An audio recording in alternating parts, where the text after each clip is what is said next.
देखो, एक चीज होती है आपकी कोई ना कोई बिलीफ होता है, एक होता है आपका कोई ट्रूथ वैल्यू। और ये जो ट्रूथनेस है ये मेरे लिए डिफाइंड नहीं है, मेरे लिए मतलब हमारे लिए डिफाइंड नहीं है। लॉ ऑफ कॉन्ट्रडिक्शन से हम बोलते हैं कि जो चीज झूठ नहीं है वो ट्रू वैल्यू है। बट हमें तो मतलब है किससे? नॉलेज से। हमें किससे मतलब है जी? नॉलेज से। वो नॉलेज कहां से आती?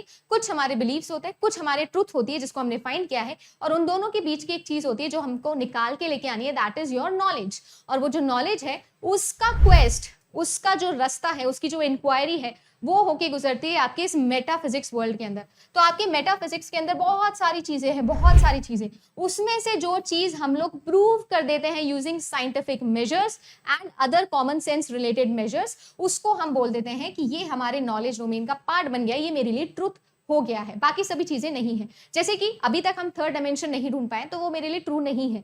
हमारे पास दो डायमेंशन है जिनको हम प्रूव कर चुके हैं, जिनको हम फील कर चुके हैं, दैट इज ट्रू। बट आप लोगों ने मूवी देखी होगी इंटरस्टेलर, उसमें थर्ड डायमेंशन की बात की गई थी। वो एक एब्स्ट्रैक्ट आइडिया पर बेस्ड है, मेटाफिजिक्स के कॉन्सेप्ट्स पर बेस्ड है।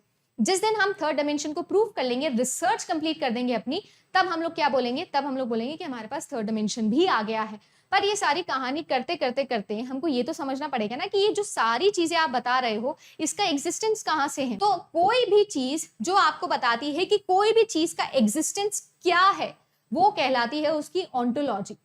कोई भी नेचर ऑफ बीइंग को डिफाइन करना इज ऑन्टोलॉजी। जैसे मैंने आप सभी लोगों को बताया कि कोई भी चीज का एग्जिस्टेंस क्या है, कैसा वो नेचर के अंदर है, नेचर ऑफ रियलिटी क्या है, वो है आप लोगों का ऑन्टोलॉजी। जैसे फॉर एग्जांपल मटेरियलिज्म। मटेरियलिज्म क्या है? मटेरियलिज्म का मतलब है कि बेसिकली कोई चीज या कोई व्यक्ति मटेरियलिस्टिक है, वो मटेरियल को ज्यादा वैल्यू देता है देन फीलिंग्स। तो ये चीज क्या है? ये उसका नेचर ऑफ बीइंग है। So this is what? This is ontology. But मैं उस नेचर ऑफ बीइंग तक कैसे पहुंचूं, वहां से नॉलेज कैसे डिराइव करूं, how we came to know about something that is in existence, that is nothing but what your epistemology is all about. Epistemology and ontology are दो broader terms है आप लोगों के मेटाफिजिक्स के अंदर, क्योंकि मेटाफिजिक्स तो बहुत बड़ा वर्ल्ड है, उसमें हम कैसे ढूंढते हैं या क्या चीज ढूंढनी है वो कैसे ढूंढते हैं, तो वो हम लोग ऑन्टोलॉजी से निकाल के आते हैं। और कैसे आपने कोई चीज को ढूंढा है वो हम लोग एपिस्टेमोलॉजी से निकाल के आते हैं।